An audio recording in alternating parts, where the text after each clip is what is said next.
Sou do sertão, terra quente, que é bem difícil chover. Nasci de um povo valente, acostumado a sofrer. Sou nordestino oxente, tenho orgulho de ser. Após a proclamação da República, o governo passou a atuar no sentido de mostrar à população que o novo regime seria diferente, seria um novo governo preocupado com as questões sociais. Mas na verdade o que se via era o contrário.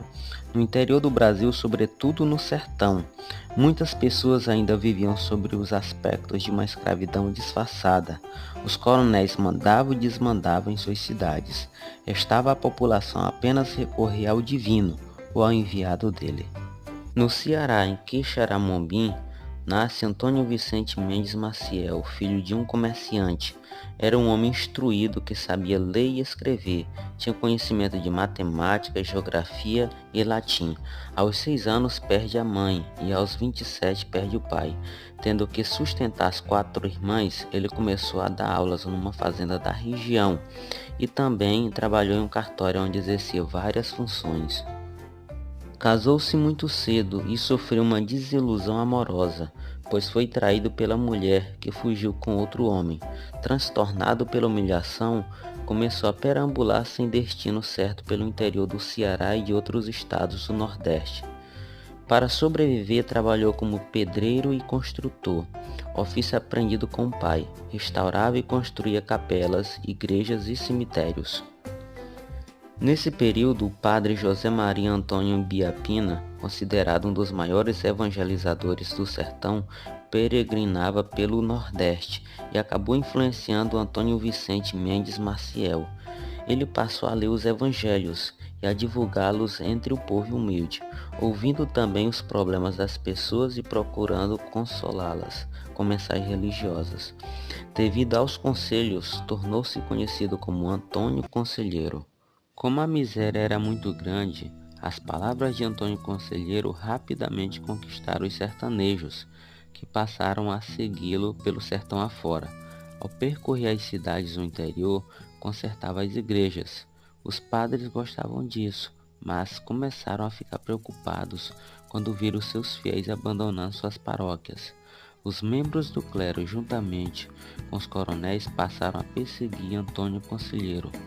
A população sofrida via nele uma espécie de salvador, uma pessoa enviada por Deus, um Messias.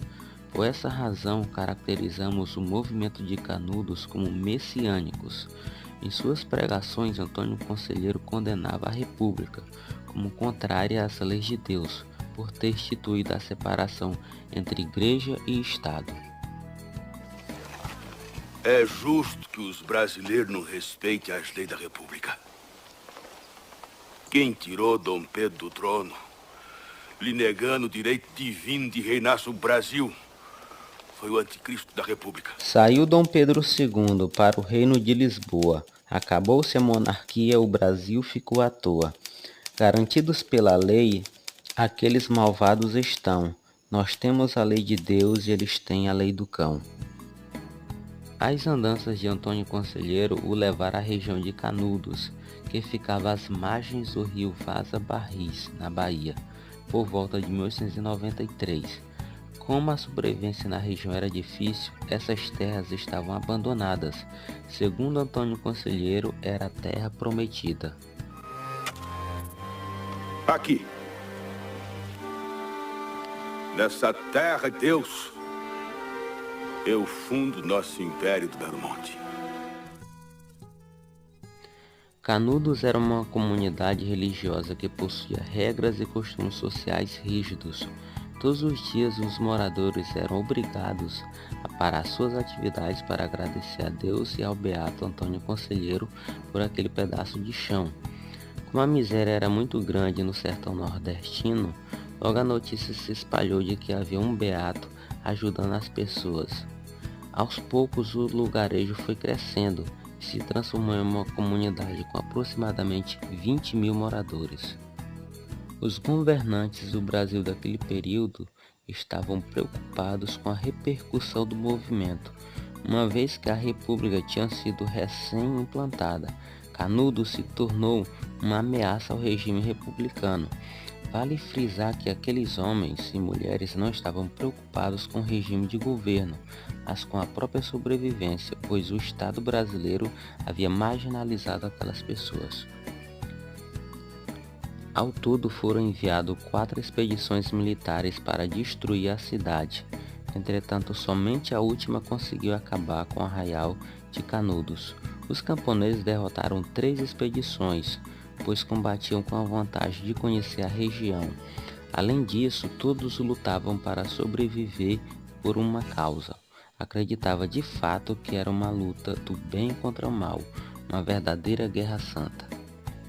A superioridade bélica e a estratégia bem executada pelo general Arthur Oscar da 4ª Expedição levaram Canudos à destruição total no dia 5 de outubro de 1897.